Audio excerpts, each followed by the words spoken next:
Good afternoon. Aniya usab kita no sa atong programa ang adlaw sa kaluwasan no? O pagpangandam no? Sa matag usa no? Sa akong mga kaigsunan diya sa Mindanao, Visayas o dinhi sa kauluhan mayong hapon. Dito sa lungsod ng Manila, magandang hapon po sa ating lahat. At sa lahat po ng taga-subaybay at taga-pakinig ng ating programa, pagpalain po tayo ng dakilang Panginoon no, sa ating buhay. Nandito tayo ngayon upang magbahagi ng salita ng Diyos sapagkat ito po yung mandato ng Panginoon sa buhay natin no? In Romans 1:16 no? Let spread God's word, for this is the power of God unto salvation no? So yung pagbahagi ng salita ng Diyos ay ito yung makapagbukas sa ating isipan at makapagbigay sa atin ng daan upang tayo ay maligtas mga kapatid no? So sa mundong ito ay nakikita po natin no, yung napakaraming pagtuturo no? So this is the challenge to all the Christian sumusunod sa ating Panginoong Hesus. Itong maraming paraan ng pagtuturo o tinatawag itong the spirit of teaching no? So yun yung pag-aralan natin ngayong hapon na ito is how to test the spirit no? So sa lahat ng mga nanonood, binabati ko kayo ng magandang hapon. Mabuhay po tayong lahat at this is Brother Joe Maritua is preaching God's way of salvation, yung paraan ng Diyos sa kaligtasan, at we are preaching to prepare ourselves for the coming of Christ, and we preach the Lord Jesus Christ that He is only the Savior. Yun yung preaching natin, no? Itong programa natin ng para sa Diyos at para sa bayan no? For God and community no? So yung goal natin is to preach God's word na ini-introduce natin si Jesus bilang tagapagligtas at wala na pong iba, and this is our basis in John 14:6 that Jesus is the only way to heaven. Jesus is the only truth. Jesus is only the owner of our life by the authorization of the Father, that the Father sent His Son to the world that the world might be saved no? So sa pamamagitan ng kanyang Ama at pinadala si Jesus sa lupa upang tayo ay iligtas. Mga kapatid, I'm so very excited na ako rin ay nalulungkot na may bahagi sa inyo na sa mundong ito ay napakaraming mga galaw ng dyablo upang lituhin tayo mga kapatid. But there are many teachers of the Word of God, and nakikita natin iba-iba yung pagtuturo no? So minsan yung iba na sinasabi na si Jesus ay tao lang, hindi siya Diyos. Minsan may ibang nagtuturo na mas makaligtas itong tao ito mas makaligtas kay Jesus. May iba naman na nagtuturo na si Jesus ay hindi natin tagapagligtas, tanging ang Ama lang no? Yun yung challenge no, as a Christian and as a believers So, kaya nga, may iba ring nagtuturo na yung makaligtas yung anghel ang makaligtas sa kanila. Some of teaching na sa pamamagitan ng kanilang gawa, sila'y maligtas. Sa iba namang pagtuturo na ang kanilang ginagawang parang Diyos-Diyosan o yung ginawa nilang imahe at sinasamba nila at ginawa nilang Diyos. Somewhere in India, they worshiping the ox, no? Yung tinatawag nila yung baka, no? Yung baka na parang kalabaw. Sinasamba nila yun, no? Sa kanila. A lot of spirit, no? Tinatawag itong Bible na the spirit, no? So that is our topic this afternoon is how to know the Spirit of God and the Spirit of Antichrist. So, yun yung gusto kong iparating. How to test the Spirit. Kung alin ba yung totoong Espiritu ng Diyos o yung Espiritu ng Antichrist. So, napakaganda ng topic natin ngayong hapon na ito sapagkat ito'y napakahalaga. Inuulit ko, itong topic na ito ay napakalaga is to test whether it is the Spirit of God, whether this is the spirit of Antichrist.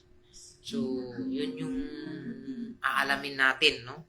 So, by the way, how to answer the question whether it is the Spirit of God or whether it's the spirit of Antichrist, try to pick a look in 1 John chapter 4 verse 1 to 3. Diyan natin malalaman, no, sa Brother Jumari is based on we are basing upon the Bible and by the Word of God, and how to know that itong sinasambahan ko ay tama ba. So please pay attention to this topic, ay napakalaga. This is not for me. This is for us. Na itong kaalaman na binigay ng Diyos sa atin ay maparating ko din sa inyo.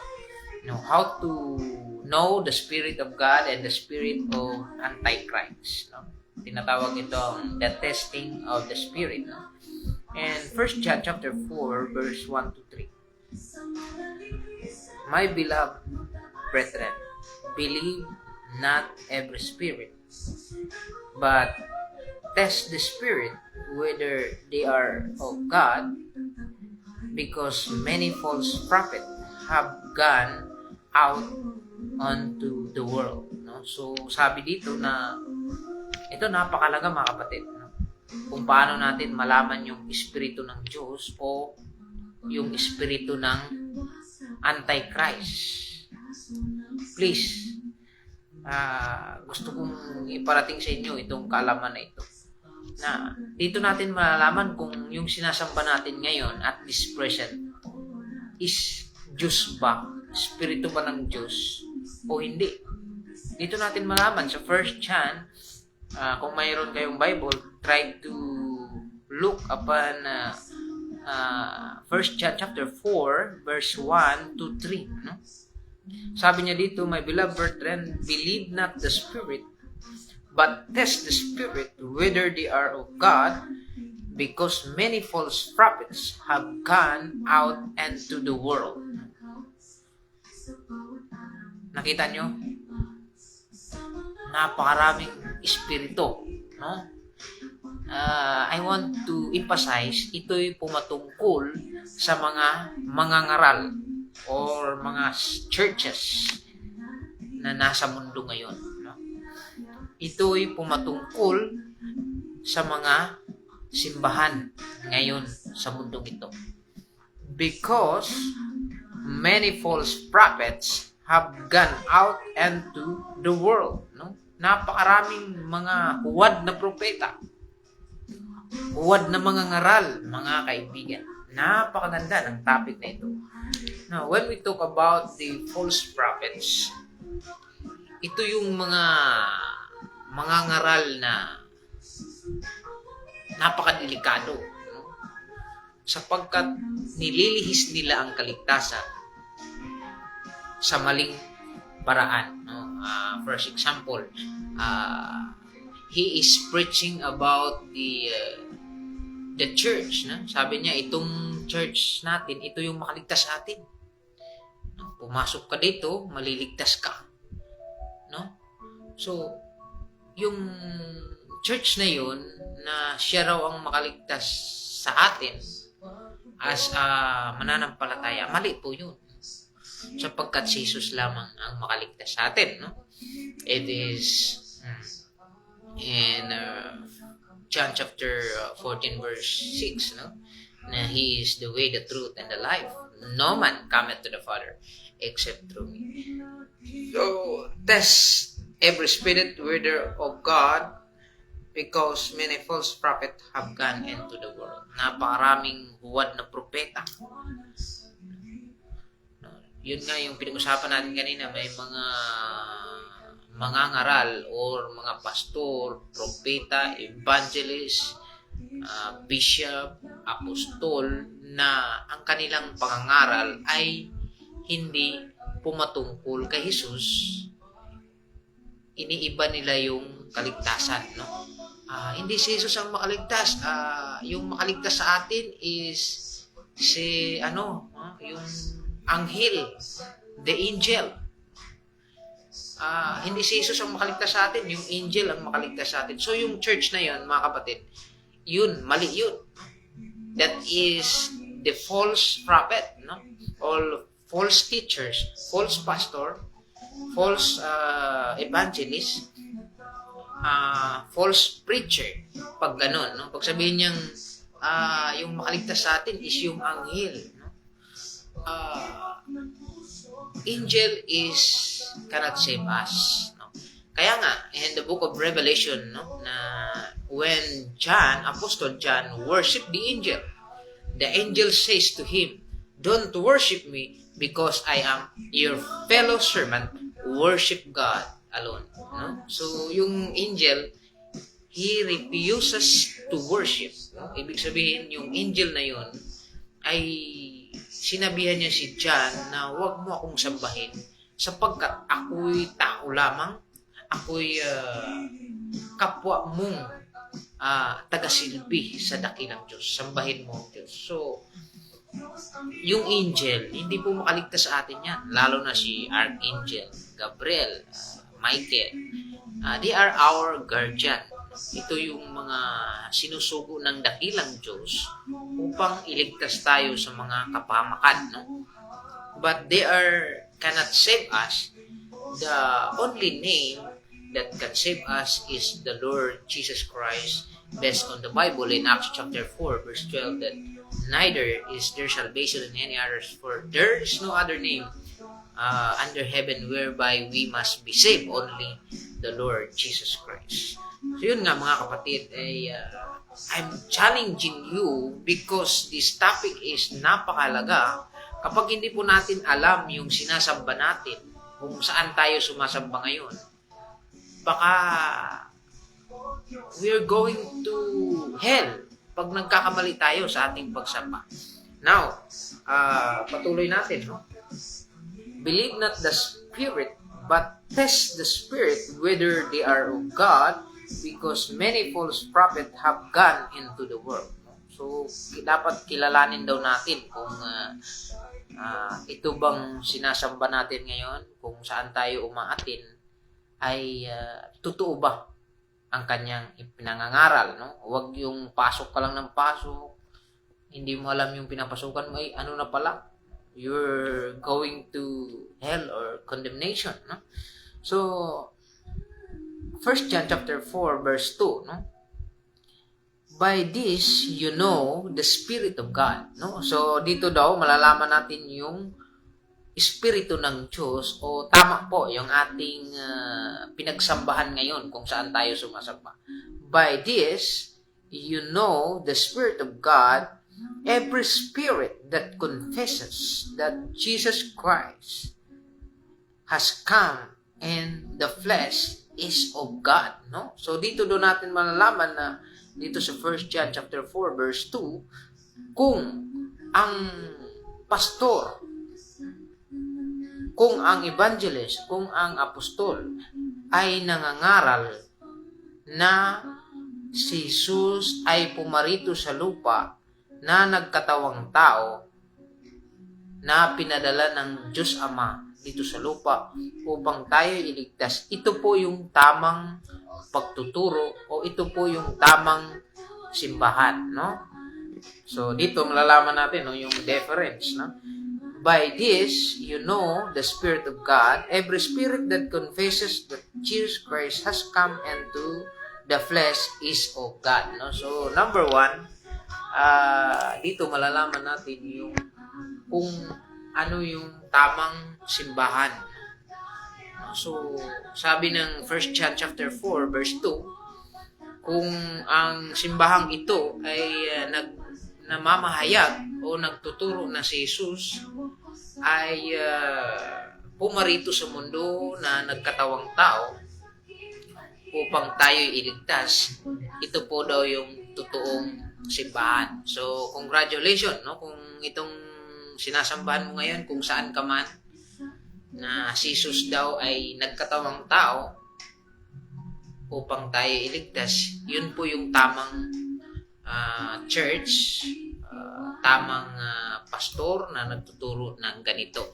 So, ano ba yung evidence natin sa sinasabi ng 1 John chapter 4 verse 2? No? By the way, kung kayo po'y nagbabasa ng Book of John in John chapter 1 verse 1, in the beginning was the Word, and the Word was with God, and the Word was God, no?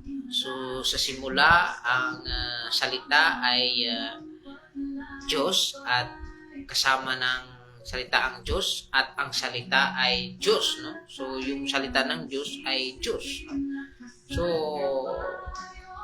at ang salita ay naging laman, no? At ito'y aming nakikita na puno ng katotohanan itong ating Panginoong Hesus, no? In 1 John chapter 1 verse 14, makikita natin na the flesh, the word was made flesh, no? Yung Diyos na salita ay nagiging tao, no? Sino ba yung kung sa Cebuano ba kinsa man tong Diyos nga pulong nga nahimong tao, no? So mo na nga kung sa Cebuano pa magwalita nakasubay sa Bible, no? Sa Juan 1:1 nga ang pulong Diyos, ang pulong uban sa Diyos ug ang pulong Diyos, no? Ang pulong Diyos sa 14, 1:14 sa Juan 1:14, ang pulong nga Diyos nahimong tao, no? Kinsa man to, no? So sino ba 'yon, no? Yung salita na Panginoon ay nagkatawang tao, no? So yung Bible ay clearly stated, no? Pag sabihin mong ang Bible, that is the final, no? So final word of God, this is the inspiration of God to humanity, no?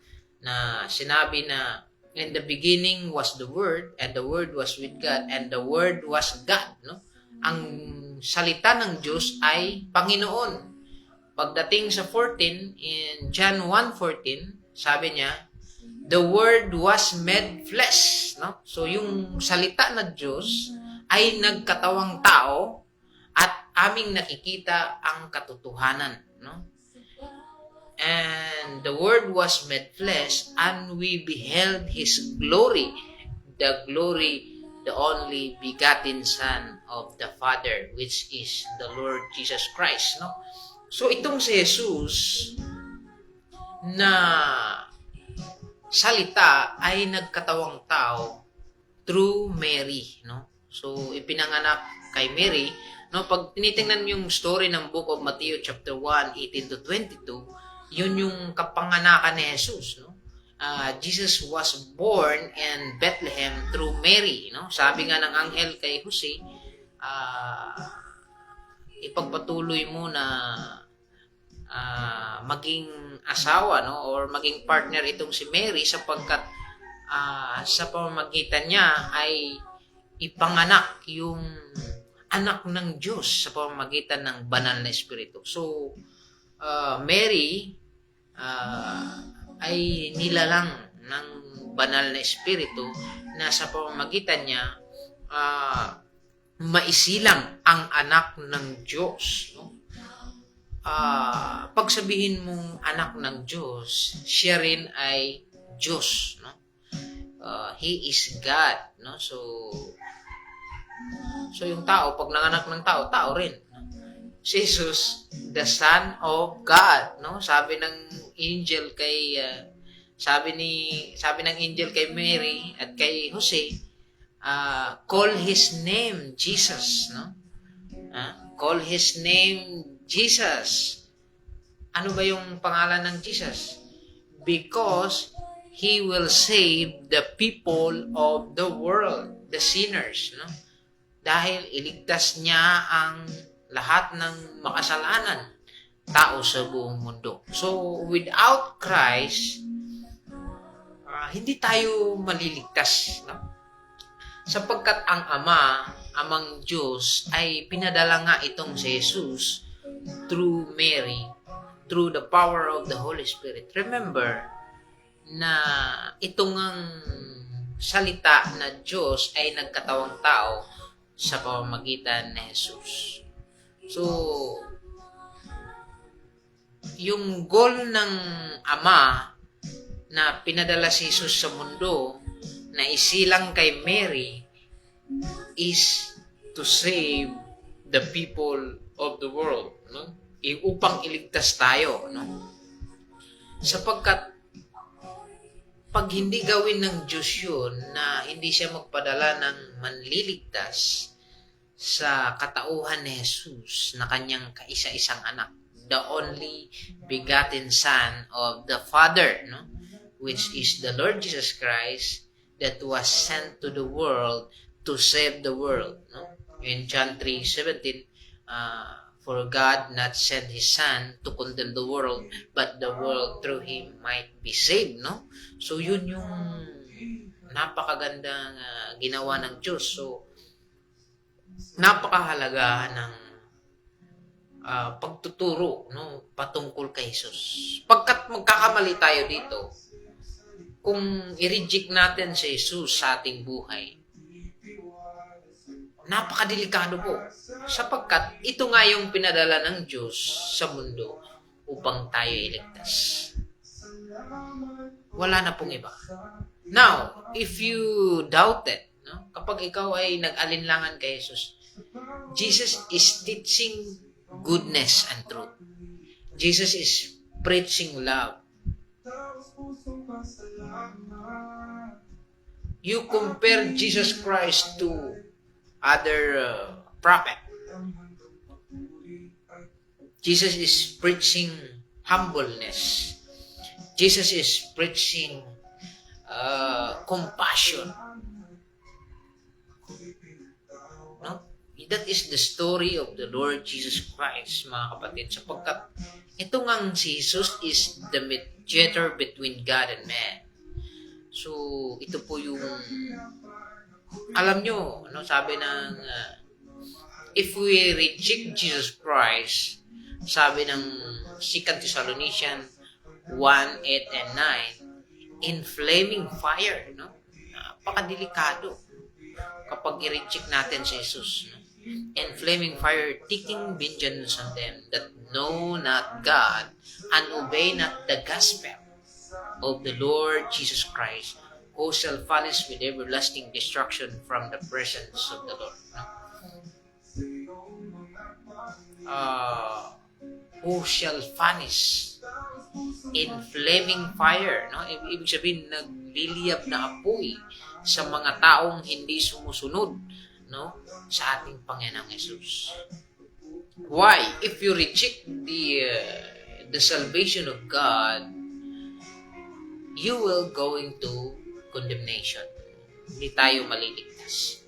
Sapagkat ito yung paraan ng Diyos na pinadala sa mundo upang tayo ay maligtas. So, try to back to our topic in 1 John chapter 4 verse 2.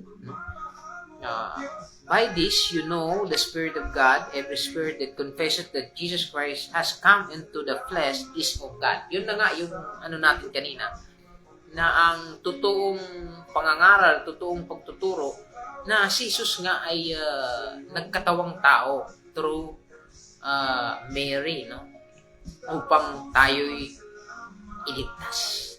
So I condemn the teaching that Mary can save you. Hindi po si Maria ang makaligtas sa atin, ha? Huwag po nating isipin yung ganun. Ginamit lang po si Mary para tayo'y para isilang si Jesus sa kanya upang itong Jesus, sabi nga ng angel, call his name Jesus because he will save the sinners. Yung lahat ng tao sa buong mundo, no? So, kapag tayo nangangaral na si Jesus ay nagkatawang tao na pinadala ng Diyos Ama galing sa langit. In John chapter 1 verse 1 and John chapter 1 verse 14 na itong ang Diyos na salita ay nagkatawang tao, no? So, which is the Lord Jesus Christ that sent by God, by Father of heaven, to save us. Ngayon, ganito kasi, kung ang Diyos Ama ay pumunta sa lupa, patay tayo. Kasi hindi makikita, spirit yun eh. Makapangyarihan yun eh. So, ang ginawa ng Diyos para hindi siya personally makikita sa atin, kung sabi nga ng Bible, pag nagpakita yung Diyos sa atin, patay tayo. Makapangyarihan yun. He is holy. So, yung plano niya, although Jesus Christ is in the beginning, bago yung New Testament, yung Panginoong Jesus ay nasa Old Testament na. Try to analyze in book of John chapter 1 verse 1 to 3, no? Everything was made by him, and no things was made without him, no? Tingnan mo, no? Walang bagay na nagagawa kung hindi sa pamamagitan niya ni Jesus. Napakahalaga ng ating Panginoong Jesus. Dito na. So, number 3,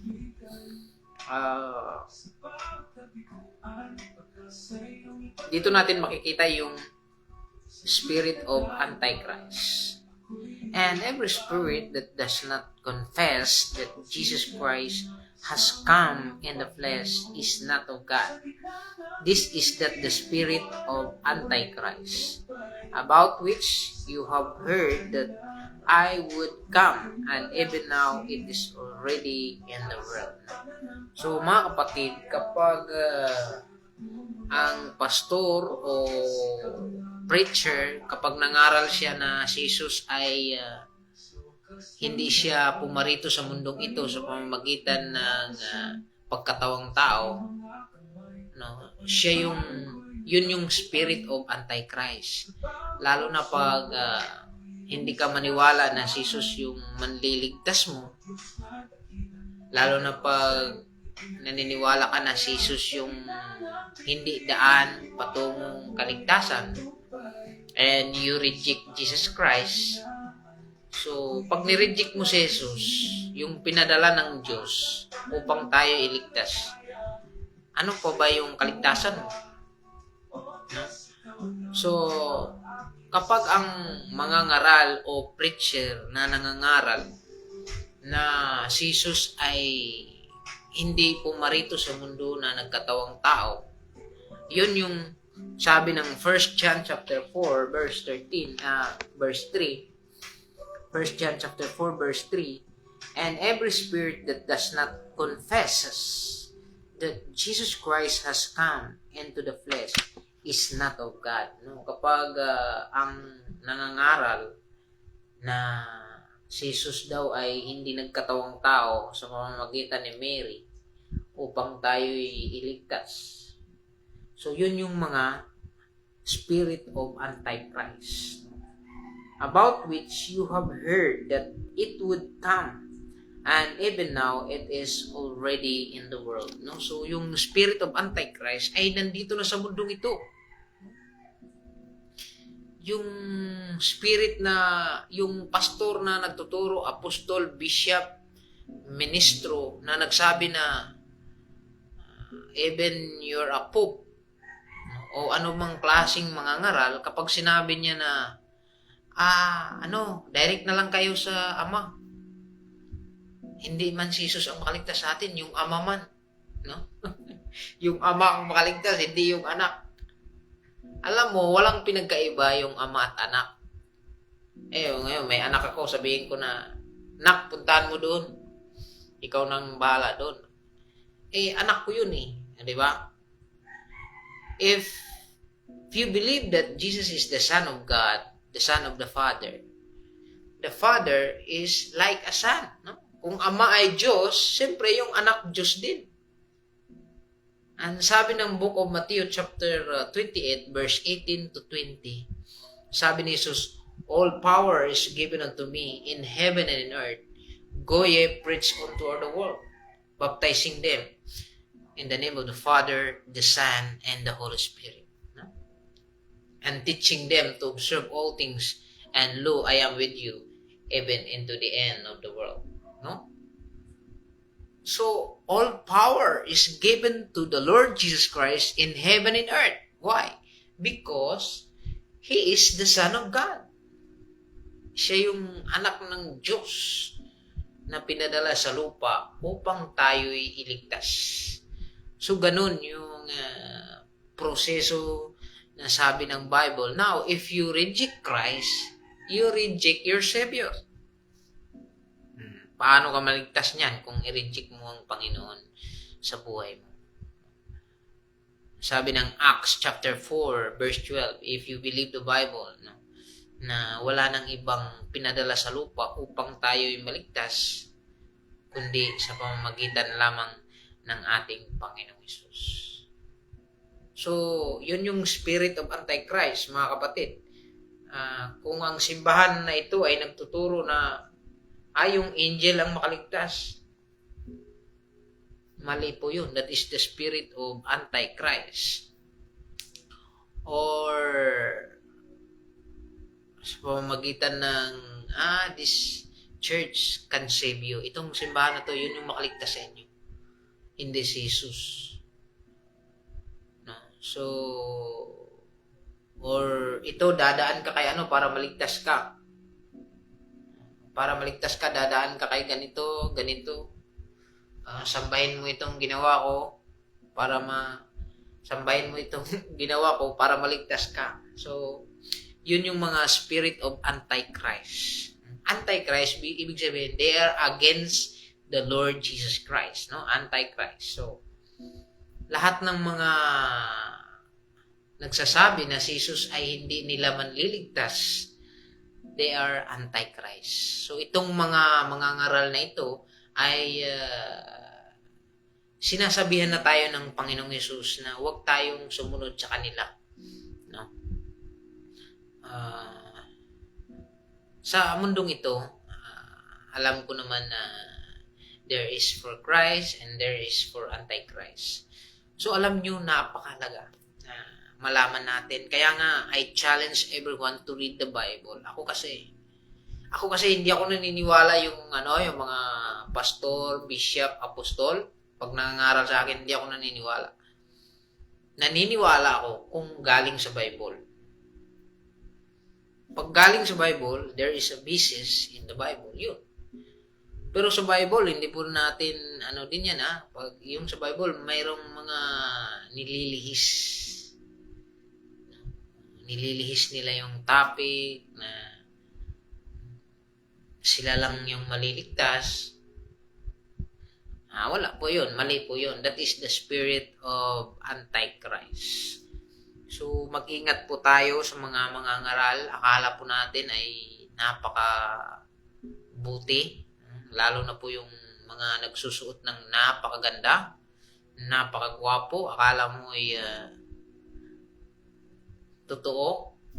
Pero inside, nililigaw po tayo sa ating Panginoong Hesus. Nakakabahala dito sa Pilipinas, napakaraming mga ngaral na huwad. I'm directly telling you na mag-ingat po tayo, lalo na sa Pilipinas, na napakarami nang nakapasok dito ng mga espiritu ng Antichrist. The Bible is clearly stated in 1 John chapter 5 verse 11 to 12, na if you have the Son, you have life. If you have not the Son, you have not life. Okay? So, napakalaga ng ating Panginoong Hesus. Sabi ng 1 John 5 verse 12, sapagkat kung wala si Jesus sa inyo, kayo ay walang buhay. Ibig sabihin, kahit buhay tayo ngayon, pero wala naman tayong Jesus sa ating buhay, patay tayo sa paningin ng Diyos. And if we die, that is the end of our life. Hindi na tayo mapagbigyan ng pangalawang buhay.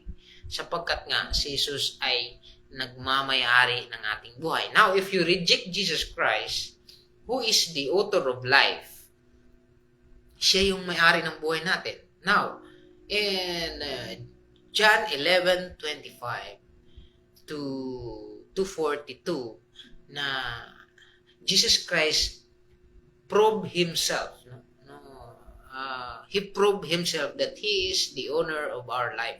So, pinatunayan ni Jesus na siya ay may-ari ng ating buhay. Nung si Lazaro ay nasa libingan na, 4 na araw na si Lazaro sa libingan, at binuhay ni Jesus. What is the message upon this story of Lazaro, Mary, and the Lord Jesus Christ? Na binuhay ni Jesus si Lazaro sa libingan. What is the meaning of this story? In John 11:25. Sabi ni Jesus Christ, if you believe, even you died, you will rise again. Sabi niya kay Mary, sapagkat kahit ikaw ay mamamatay, or kahit namamatay si Lazaro, but he believed on me, he will rise again. So, mabuhay siya muli. To prove that Jesus Christ is the owner of life and He has the authority. Sabi nga ng Matthew 28:18-20 that all power in heaven and earth is given unto me. Go, preach to all nations, baptizing them in the name of the Father, the Son, and the Holy Spirit. Make disciples. So, ginawa niya yun na buhayin si Lazaro sa libingan kahit 4 na araw na mabaho na, to prove that He is the owner of our life, to prove that He says in John chapter 14 verse 6, sabi ng ating Panginoon sa John 14:6 that sabi nga niya, siya yung daan, katotohanan, at buhay na walang hanggan. No man cometh to the Father. Sabi niya, walang makapunta sa langit kung hindi sa pamamagitan ko. So, that is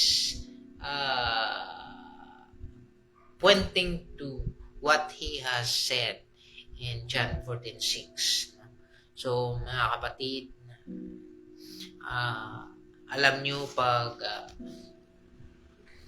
ito yung mga panahon na dapat Bulay-bulay tayo sa salita ng Diyos. And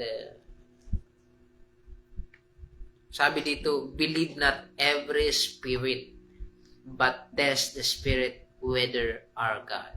So, hindi yung padalos-dalos tayo. Ito na. May iba pa nga na nagsabi, matanda na yun ha, sabi niya, dito na ako tumanda. I'm already 60 years old sa church na ito, sa simbahan na ito. Dito na ako mamamatay. Ito na yung tama. Alam mo mga kapatid, kapag tayo ay namimili, kahit nabili na natin, pagdating natin sa bahay, may butas yung binibili natin. May butas yung binili nating kung anong gamit.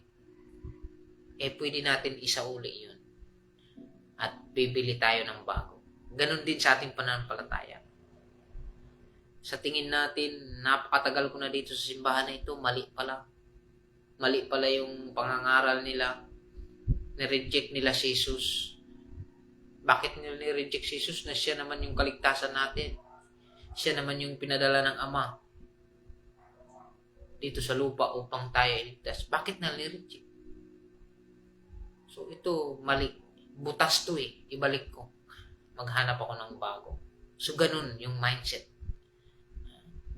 Sabi nga ni John, believe not every spirit. Huwag po tayong magpaniwala agad. Maawa po kayo sa kaluluwan niyo. This is Brother Joe Maritua. I'm praying in the name of the Lord Jesus Christ that He will wake up. Wake up! Gisingin ng ating mga espiritu, kaluluwa, na magbasa po tayo ng Bible.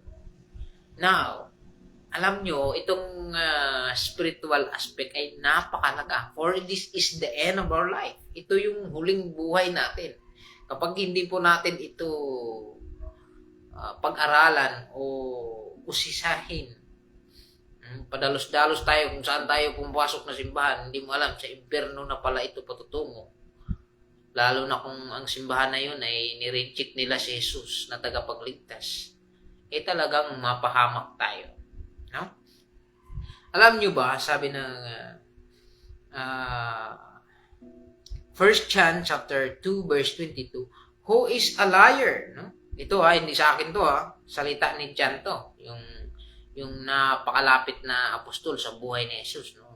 Yung kasama-kasama ni Jesus lagi. No? 1 John chapter 2 verse 22, who is a liar but he who denies that Jesus is the Christ. Alam mo yung pastor, mangangaral, apostol, bishop, minister, pope, kapag nireject mo si Jesus na siya yung Kristo, you are a liar. Sabi ni John to, hindi sa akin. He who denies the Father and the Son is Antichrist. So, klaro dito na yung Antichrist is against the Father and the Son. Kapag nireject mo yung anak na si Jesus, na anak ng Diyos, you are the spirit. Your spirit is the spirit of Antichrist. Alam niyo mga kapatid, ito'y napakalaga. Sa lahat ng bagay, huwag niyo lang po i-reject ang ating Panginoong Hesus. Sapagkat kung i-reject natin, sabi ng Hebrews chapter 2, verse 3, how shall we escape if we neglect so great salvation that was given to us, which is the Lord Jesus Christ? How shall we escape? Paano tayo makaligtas kung i-reject natin ang pinadala ng Ama sa lupa sa pamamagitan ni Jesus upang tayo'y maligtas? Ito'y paulit-ulit kong sinasabi sa aking pagtuturo. In the days of Noah, and the generation of Noah, and Genesis chapter 5 verse 6, that nakita ng Diyos na napakasama na ng mundo. Alam mo, hindi bumaba yung Diyos Ama sa lupa. Hindi siya bumaba. Yun yung pag-iisip natin ngayon dito sa mundo, sa panahon natin ngayon. Yung Ama gusto natin bumaba. Bakit niya gawin yun? Napakapangyarihan ng Ama. Sabi nga ni Jesus Christ, the Father is greater than me. So, mas mataas yung Ama kaysa Anak. And the Holy Spirit. Tatlo lang kasi yung sinasabi ng Bible The Father, the Son, and the Holy Spirit. So, sa panahon ni Noah, hindi siya bumaba upang husga ng mundo sa pamamagitan ng baha, lunok, o yung tinatawag ng flood. But he chose Noah to build an ark in order for them to be saved through the ark. So, sa panahon ng generation ni Noah, hindi bumaba yung Ama. Anong ginagawa niya? Ginamit niya si Noah to build an ark. Yung ark na yun is free. Okay? Paulit-ulit ko itong sinasabi. This is a mystery. There is a mystery in the ark. Yun yung ko noon yung pangangaral ko. May mensahe kasi yung ark. There is a mystery in the story of ark. Yung ark na yun ay libre po. Sumakay ang lahat. Sabi nga nila, mabuti pa yung mga hayop. Naririnig nila yung salita ng Diyos. Pumasok. Every male and female, pumasok yung mga leon, lalaki, babae, yung tigre, ganun, tiger, lalaki, babae. Lahat ng hayop, uri ng hayop, pumasok. Pero yung tao, hindi pumasok May utak, may pandinig, may mata. Hindi sila pumasok. Ganyan kasama. Ganyan kabubok, mangmang ang mga tao sa panahon ni Noah. Alam mo yung ark na yun is free. Sumakay ka lang, libre ka na. Maniwala ka lang, sumakay ka doon, maliligtas ka na. Sa ating henerasyon ngayon,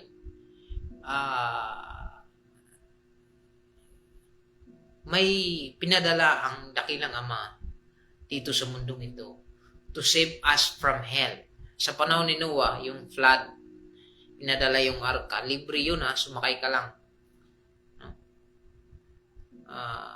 On behalf of the sinless, o yung makasalanang panahon ni Noah. But God still loved them. He sent the ark.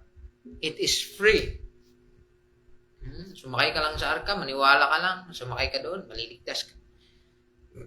Ngayon, sa ating henerasyon, paulit-ulit kong sinasabi na yung ark na yon is pointing to the Lord Jesus Christ.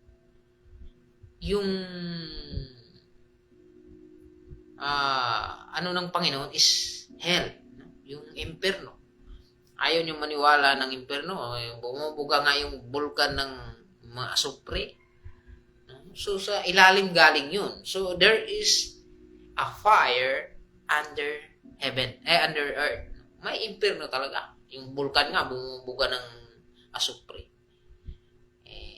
Sabi naman ng Bible, sa panahon ni Abraham, yung sila Lazaro at saka yung mayaman, may impyerno talaga sa Bible. No?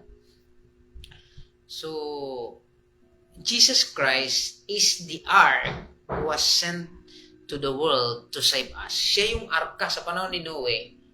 Alam mo kasi yung Old Testament that is pointing to the Lord Jesus Christ. Sa Old Testament, pag sabihin mong they offer a lamb, they offer a sheep in the altar, which is the substitution of their sin. Now, ito yung pag-offer nila ng sheep upang ang kanilang sala ay mapawalang sala sa pamamagitan ng sheep o yung tupa na walang sakit. Ialay nila yun. No, alam mo yung tupa na yun in Old Testament, it is pointing to the Lord Jesus Christ. Sabi ng Mateo, John, behold the Lamb of God, which is the Lord Jesus Christ. Alam nyo ba sa panahon ni Abraham in Old Testament, nandoon na si Jesus eh. Basahin mo yung John 8:53 to 58. Sabi ni Jesus Christ kay sa mga Pharisee. Sabi niya, behold, before Abraham was I am. Alam nyo ba? No?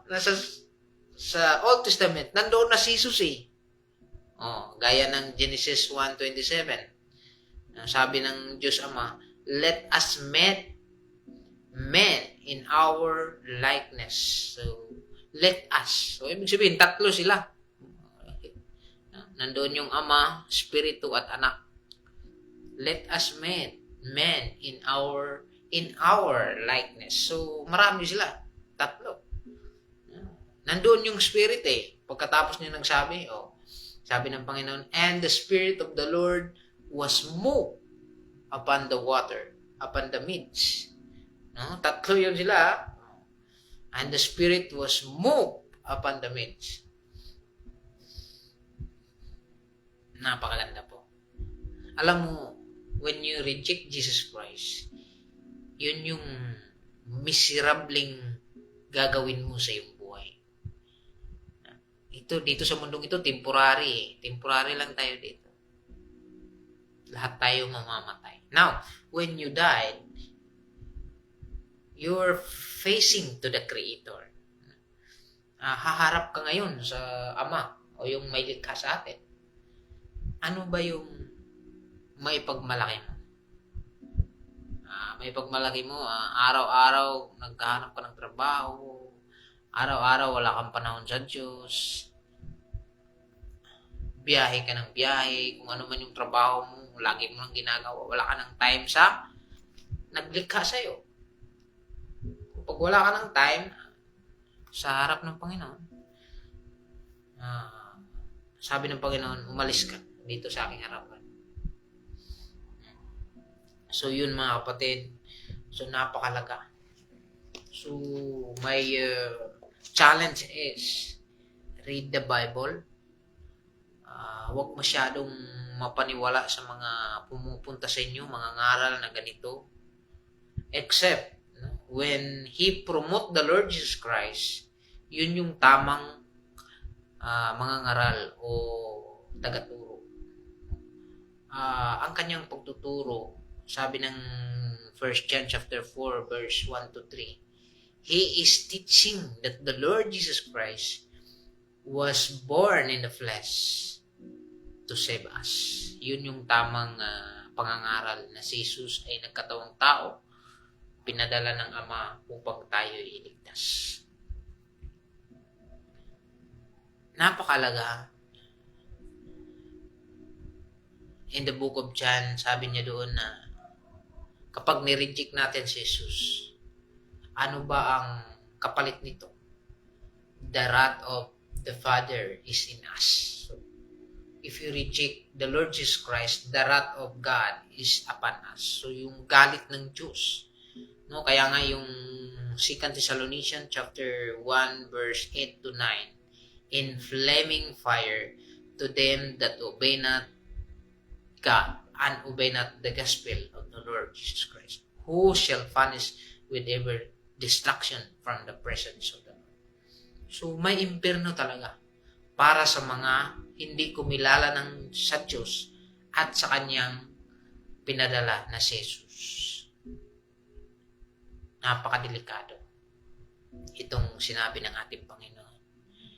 And take heed, no? Sabi ni Jesus Christ, take heed that no man deceive you. So, yun yung itatak natin sa ating isip as a Christian. Huwag tayong masyadong magpaniwala. No? Kahit nga yung nakagawa ng miracle, no? Sabi ng Bible, huwag tayong masyadong mapaniwala dyan. Except, he do this in the name of the Lord Jesus Christ. Except when he teach about the Lord Jesus Christ, that Jesus Christ is the only way, the truth, and the life. No man. Alam nyo, kahit John 14:6 tama na. Kahit John 14:6, tama na po yun. Sabi ni Jesus, I am the way, the truth, and the life. No man cometh to the Father except through me. Maraming salamat mga kapatid. This is Brother Chumaritua is preaching about the Lord Jesus Christ and His ways of salvation. Maraming salamat po sa hapon na ito. Ang aking panalangin na bigyan tayo ng Diyos ng pag-unawa, malawak na pag-iisip, na malaman natin ang katotohanan. And yung katotohanan na ito ay wala na pong iba ang ating Panginoong Hesus. Sabi niya in the book of John, knowing the truth, and the truth will set you free. And the truth is no other than the Lord Jesus Christ. Maraming salamat. Sabi nga ng Panginoong Hesus, ako ang I am the shepherd. If you believe in me, you can go in and out and find pastures. Ibig sabihin, siya yung ating tagapangalaga sa atin. Tayo yung tupa at siya naman yung ating tagapangalaga. Mga kapatid, sa mga panahong ito, nasa huling araw na tayo. Panalangin ko ay pagyamanin natin ang ating relasyon sa Diyos. Whether we facing trials, problems, o anuman mga kapatid. Brother Chumaritua is not perfect. Sometimes we feel weak. Sometimes we feel disappointment. Sometimes we feel discouragement. Tao lang tayo. Like Jesus sa kanyang panahon. He experienced persecution. Mabuti nga tayo ngayon. Wala lang tayong pagkain, wala tayong pera. Sa panahon ni Jesus Christ, matindi yun. Yung pinagdaanan niya, persecution, lagyan ng tinik, dinuduroan. Try to compare the life of Jesus Christ in your life. Yun yung nakapagbibigay challenge sa aking buhay. Yung ginawa ng ating Panginoong Hesus sa krus. He sacrificed Himself. He offered His life on the cross for us to be saved. And what a love of God is sa ating buhay. Sa muli, maraming salamat. Patuloy po tayong bahagi ng saglit. Panalangin niyo po si Brother Chumaritua na patuloy na gamitin ng Panginoong Diyos sa pagbabahagi ng mga totoong salita ng Diyos. We are the ambassador of Jesus Christ to promote the name of the Lord Jesus Christ. He is the only way for us to be saved. Maraming salamat. This is Brother Chumaritua. Mabuhay po tayong lahat. Patuloy po tayong magkaroon ng connection sa Diyos. If you bless this FB Live, salita ng Diyos, pwede mo i-share ito sa iyong mga kapamilya, kakilala, friend. Baka sa kanilang pakikinig sila ay maliligtas. No? If you believe and receive the Lord Jesus Christ, if you confess to the mouth that Jesus Christ dead and rise again, through your heart, you will be saved in the name of Jesus Christ. And He will change your life through the power of the Holy Spirit. Maraming salamat sa muli nating pagkikita. All the glories belong to the Lord. Bye-bye. God bless po.